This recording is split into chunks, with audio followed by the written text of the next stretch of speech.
লাউ কেটে ধুয়ে পরিষ্কার করে নিয়ে আমি কড়াইয়ের মধ্যে সামান্য জল দিয়ে এটা আমি সেদ্ধ করতে দিলাম।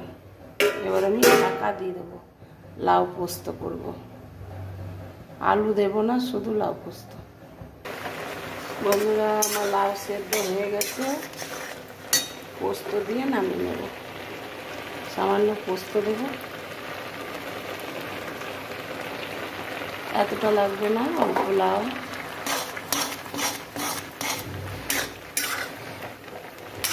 পোস্ত দিয়ে নামিয়ে নিলাম, আমি নেব।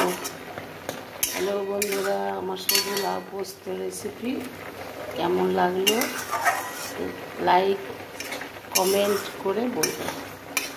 লাইক শেয়ার কমেন্ট করে বলবেন বন্ধুরা আমার এই রেসিপি কেমন লাগলো।